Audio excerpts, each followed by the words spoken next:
Insiden pembakaran sebuah masjid di Kabupaten Tolikara, Provinsi Papua, dan pembakaran Gereja Baptis Indonesia Saman di Bantul, Provinsi Daerah Istimewa Yogyakarta, beberapa waktu lalu memunculkan kekhawatiran dan kecemasan seluruh komponen bangsa. Dengan kejadian tersebut akhirnya mengajak kita untuk mengingat konflik Poso dan Maluku, yang merupakan dua contoh kasus terpisah di mana konflik yang sedikit banyaknya dipicu oleh kepentingan tertentu, yang kemudian terhembus menjadi permasalahan agama, berujung pada situasi dan kondisi Kamtibnas di kedua wilayah tersebut. Kasus Poso merupakan potret buram hubungan Islam dan Kristen di Indonesia. Persaingan antara pemeluk Islam dan Kristen sebenarnya telah ada semenjak era kolonial, tetapi baru pada era reformasi persaingan tersebut berubah menjadi konflik berdarah. Kebijakan untuk menghindari isu SARA di era Orde Baru ternyata berbuah ledakan konflik setelah tumbangnya kekuasaan Orde Baru. Selain kasus Poso, kasus Ambon merupakan kasus terburuk dalam sejarah hubungan Islam dan Kristen di Indonesia. Konflik Maluku merupakan konflik yang memakan waktu panjang, yaitu tahun 1999 sampai tahun 2002. Dan memakan korban yang banyak, serta mengundang perhatian dari elemen-elemen masyarakat di tingkat nasional maupun internasional.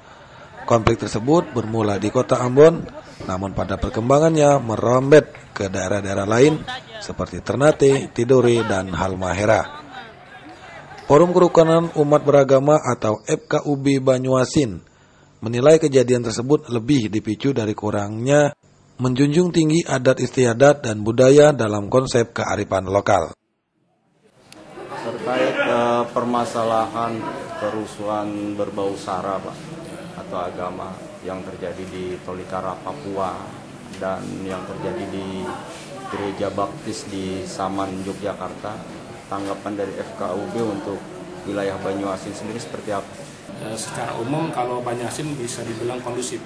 Bisa dibilang kondusif dikarenakan yang pertama mungkin kearifan lokal, karena Banyuasin ini dulunya memang kalau dari dulu sebagai tempat transmigrasi yang memang banyak orang-orang itu dari ini orang dantangan, baik itu dari suku, bangsa dan juga agama.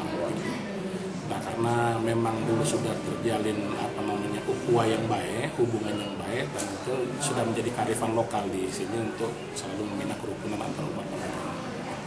Dan bisa dibilang di Banyuasin bisa dikatakan kondusif. Himbauan kita sendiri seperti apa? Himbauan kita?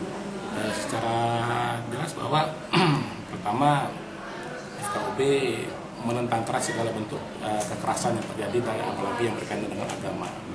Yang kedua, menghimbau kepada seluruh warga masyarakat untuk selalu menjaga kerukunan, karena kerukunan antar umat beragama, kerukunan antar bangsa dan antar budaya itu merupakan fondasi dasar bagi pembangunan nasional.